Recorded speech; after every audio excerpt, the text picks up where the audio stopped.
Hello. So this was a little investigation into what's happening with some of the plants in this garden. So we started this a few years ago and started doing a prairie garden, and the client moved out, redid their house and moved in, and then it all kind of got a bit of a mess, and we're kind of sorting it back out again at the moment.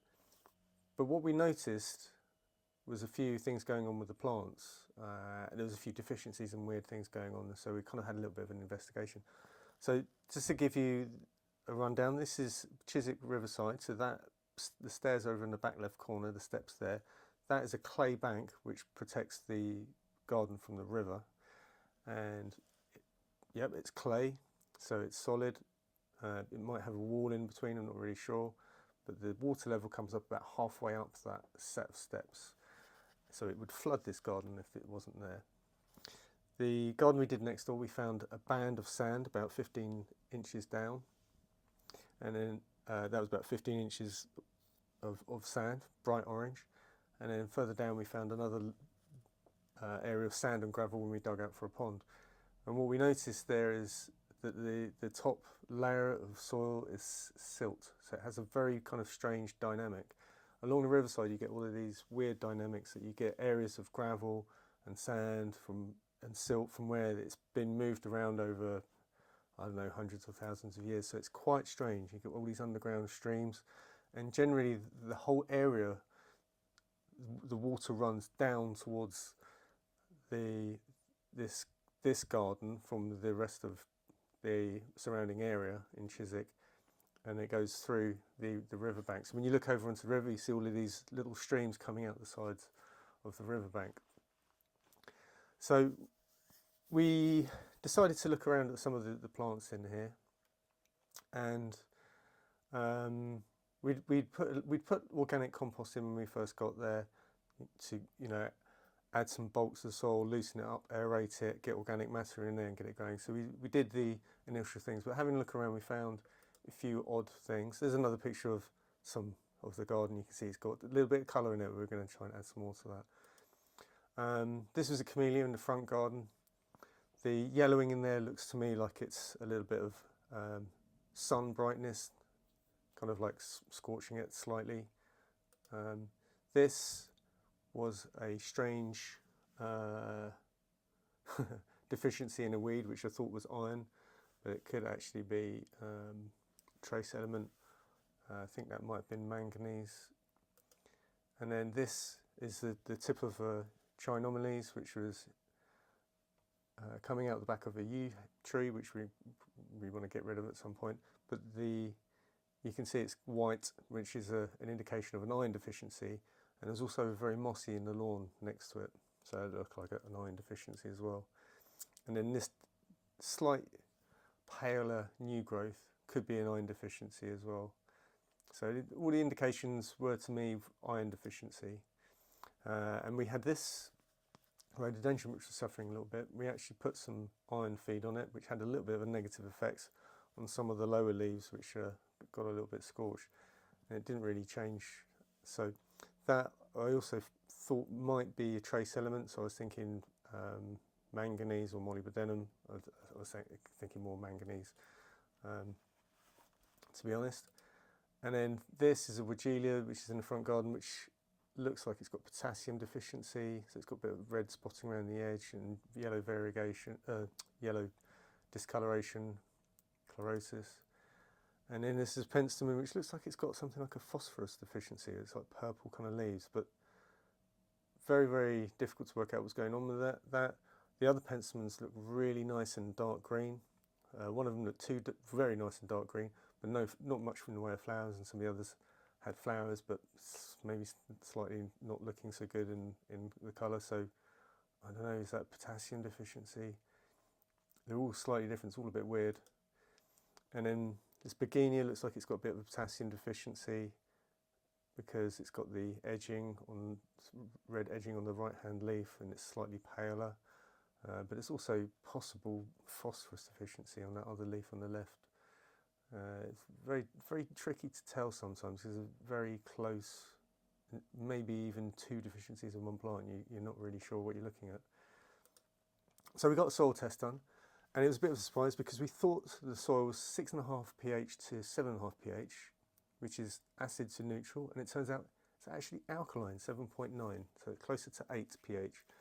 And the pH makes a difference to the availability of nutrients, various nutrients and things, and some are available in more acidic soils, some are more available in alkaline soils, and even when you get to a certain point, that can change. So some things are actually more available neutral. So the results suggested that there might be, for the pH, there might be reduction of availability for phosphorus, potassium, boron, copper, cobalt, copper, iron, manganese and zinc. And as it says, pH will affect fungal populations in the soil, which are important for breaking up nutrients, and the soil fungi work with the plants basically and make nutrients available for the plants. Quite important. So yes, it's suggesting an iron deficiency in there and manganese, which is great, and there's possible other deficiencies. However, those are kind of got countered by some of the other results, because we have a high phosphorus level, which could be the cause of the iron deficiency. It's also suggesting it might affect copper and zinc. Potassium is fine, but like I said, the pH may reduce that. Magnesium fine, calcium fine, sulfur fine, boron fine. Copper, didn't expect this at all. Copper is actually very, very high in the soil, and that can interfere with the manganese. So we could have a bit of a pattern here, in that what the actual thing we need is manganese, which might help everything else. However, we've still got very good iron levels in the soil. So it's a little bit of a strange one, and quite hard to work out exactly what needs to be done here. However, what I'm looking really at doing for this is doing a foliage spray of manganese, and that will go straight into the leaves, so it won't go into the ground, it won't affect anything else. It will just help the plants from above the ground level. And then with regards to the soil, we will improve the aeration, keep adding organic matter, and the other things we could do, or add biochar or carbon of some sort, which helps regulate moisture levels. We could also add mycorrhizal fungi to improve the health of the soil. So there's a few things we can do. In terms of changing the pH, we're not very likely to do that. We could add ammonium sulfate to reduce the pH and add nitrogen to it, which is possible. However, we want to encourage the health of the soil first, and then maybe do that sort of later on. The thing I didn't mention there is zinc's very high as well. That also affects iron. So we've got a couple of things here which are maybe stopping the uptake of iron in there. So the other thing we might do is use chelated iron, which is, so when things are chelated, it's like the element has they say a claw around it, so that it doesn't interfere with other elements. It stays on its own, and the plant can access it without any interference from other nutrients. So what we might do is make a little program, and then do one thing at a time and see if we can monitor any results. It might be that just adding manganese makes a big difference to it, and then we can think about adding iron to it later if we feel that we need to. But then, really focusing on the health of the soil, the living matter in there, the fungi, and those kind of things. Finally, on there it says it mentions the cation exchange. That's basically the negative or positive elements, which are all listed down the side there. So when you've got good cation exchange, it means that the elements are, it's easy for the elements to be more mobile and exchange in the soil. So those are useful kind of things. I mean, like we can see that the soil is wet, so that can affect the availability of nutrients in this circumstance with the organic matter. So yeah, really focusing on keeping that organic matter in there, breaking up the soil, and bringing it back to life. I'm not sure we want to add too much in the way of elements. Certainly not going to add any more magnesium or potassium at this rate. But the thing to do is spot check everything, because some things, I mean, this is a soil test, so you take 3 samples from around the garden. Obviously, on a place like a riverside, it could be very variable in terms of what the soil's like. We know it's sandy underneath, so the nutrients, yeah, they're available on the surface. This sample was done about 6 inches down, but there might not be so much in the way of that 15-inch layer of sand.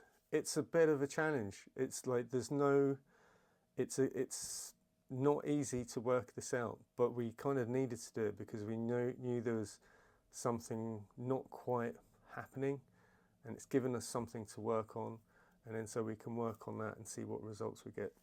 So maybe in a little while I'll post you some results and you can see some difference in the plants. Oh, one thing I didn't say was we noticed that we have this iron frame, rusted iron frame. It's a Pultra. It's like used for catching salmon, and that was next to some of the Nephofia in the garden. And there's 2 groups in Nephofia, and the one plant that is on the corner of the iron framework, the rusting iron framework, is doing much better than all the others, which is kind of interesting. So I'm wondering if it's the iron in there that's available to that plant is improving it. So I might run a little test on those and see what happens. So stay posted. I might post some updates of this in a year's time or something like that next year to see what improvements we've managed to make.